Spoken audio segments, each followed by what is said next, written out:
In August of 2002, whenever I got to High Desert, I didn't know how prison worked.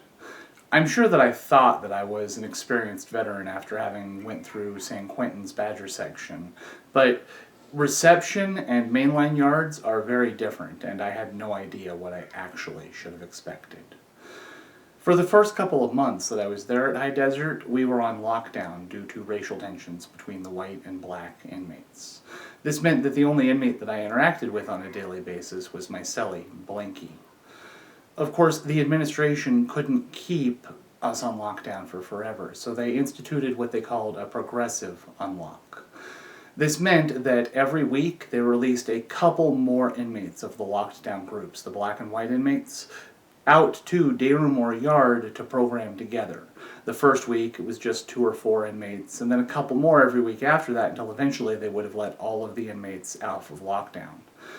They did this under the logic that it made more sense to let smaller number of inmates interact at a time, because if there was a riot it would be less serious and perhaps one could be avoided entirely. The way that they determined if you were eligible to be part of the Progressive Unlock was based on participation in a self-help program, the Cage Your Rage program.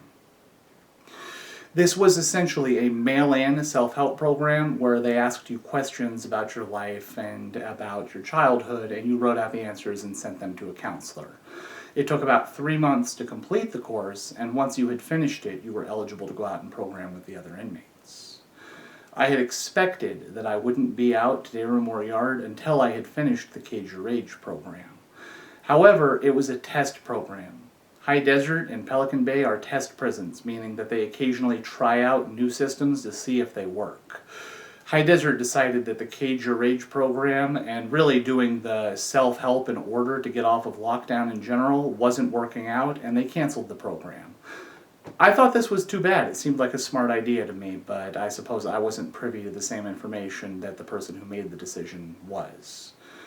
Regardless, once they canceled the program, I got a letter in the mail notifying me that I was being given full credit for having completed the program. I received a certificate saying that I'd done the 3-month Cage Your Rage program, and I had it placed into my prisoner file. It was the first of many certificates that I had put in my file of that nature. This also meant that I would be going out to Dayroom in just a couple of days, and I was stressed out about it. Blanky was a jerk. He did not help. I, in retrospect, realized that High Desert was not as dangerous as he was making it seem, and that it was very unlikely that a massive riot was going to kick off on the very first day that I went out to Dayroom. But this was the impression that he created. He was screwing with the youngster, is what he was doing. And I was terrified. I ate it up hook, line, and sinker. I'm embarrassed to admit that I started looking for excuses to not go out to Dayroom, and Blanky told me, he said, look, I see you're looking for an excuse to not go out, and you have to go out, or the guys are going to think you're just crazy and weird for not going out. He was right, and it was good advice. When I realized eventually that he'd been screwing with me, I was angry, but in retrospect, he was an older convict, and if he wanted to actually make my life miserable, he had 100 ways he could have done it. So a mean practical joke was a pretty small thing for him to have done. I did eventually go out to the Dayroom, and it was nothing like what I expected. On the night that I went out, almost immediately, a big tatted back skinhead came walking up to me pretty purposefully with 2 or 3 of his friends behind him. I figured that it was the shot caller, and he was coming over to introduce himself and give me the mandatories, so I got ready to get the speech and be told how I had to be ready for the riot and make my white race proud, like I'd heard from the shot caller back at Badger section in San Quentin. It wasn't that at all. As it turned out, it was a gentleman named Vertigo who walked up and shook my hand and said, "Hey man, I'm Vertigo, you're Aaron, right?" Yeah. He said, "Hey listen, this is weird, but I know your mom, kind of." No, he didn't. There was no way. I come from a rural community. There was no way anybody at High Desert knew my mom or me or anything about me, really. Except that it turned out he did. You see, my mother ran a daycare whenever I was younger, and some of my fondest memories of childhood and adolescence are of helping out in her daycare. Apparently, Vertigo's sister lived in Fort Bragg, California, and my mother provided daycare assistance for her. So Vertigo really did know me, and we talked briefly about his sister's kids, who I remembered just a little, I think. He was excited to meet me, shook my hand again, and told me, listen, man, we're straight. If you need something, you tell me and it'll get taken care of, all right? Your mom has looked after my sister's kids, and I love those guys. And my sister says your mom's great. So seriously, you need something, you tell me. And he and his skinhead friends who he did introduce me to walked off. I don't remember their names except for Derek, who he and I later on became friends. Derek was a racist, and that's no surprise. It's pretty par for the course amongst skinheads. But he did stand out because his type of racism was different than that of his peers. When the subject of race relations would come up, he'd make it clear that he was a separatist. He believed that white people should live apart from brown people, and they should live apart from black people, and basically all the different groups that he thought people should be divided into, they shouldn't be allowed to interact or interbreed, and that way we'd have distinct races. And you could just look at the whites and see that they did better than the browns, and the browns did better than the blacks, and I agreed with him on none of his core principles. The idea that one group is better than another is intrinsically offensive and dehumanizing.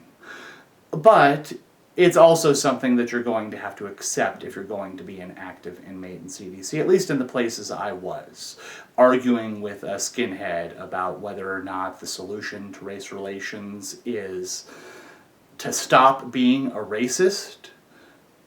It's not taken well, and it's a fine way to get yourself killed, in my opinion. Derek was, by and large, a decent guy, with the exception of his wrong-headed beliefs, and we got along reasonably well most of the time. Of course, he and I didn't establish a close relationship that evening, and eventually I did get to go home and lock it up in my cell. I had one question that I was really asking myself. Was this a good thing or not that I'd made friends with Vertigo? You see, it was definitely good that I had not just one, but now 3 or 4 guys who shook my hand, gave me a hug, said they'd watch my back. But skinheads are a little set apart from generic woods in CDC. You see, if you come to prison and you're white, you're a wood. It's that simple. That's the group you're assigned to. And if the riot kicks off, you're expected to jump and you're expected to follow the rules. But by and large, you just do your time. You're not really expected to be like a high-level politicking inmate. On the other hand, if you join one of the real gangs, the skinhead gangs, you're much more likely to be involved in things like that. There's more violence, more politics, more racism, more anger. And I didn't want to be involved in anything like that for, I hope, obvious reasons. On the other hand, how do you turn down an ally in an environment like that? So, as you go through your everyday life and you encounter people who could be allies or friends, do the same thing that I did and take that moment and ask, do I need a friend like this? Is this somebody who's going to make my life better? The answer in my case was incredibly complex, and I'm going to be talking about my relationship with these couple of skinheads a lot in the next couple of videos. I hope that the answer that you come to is something simpler.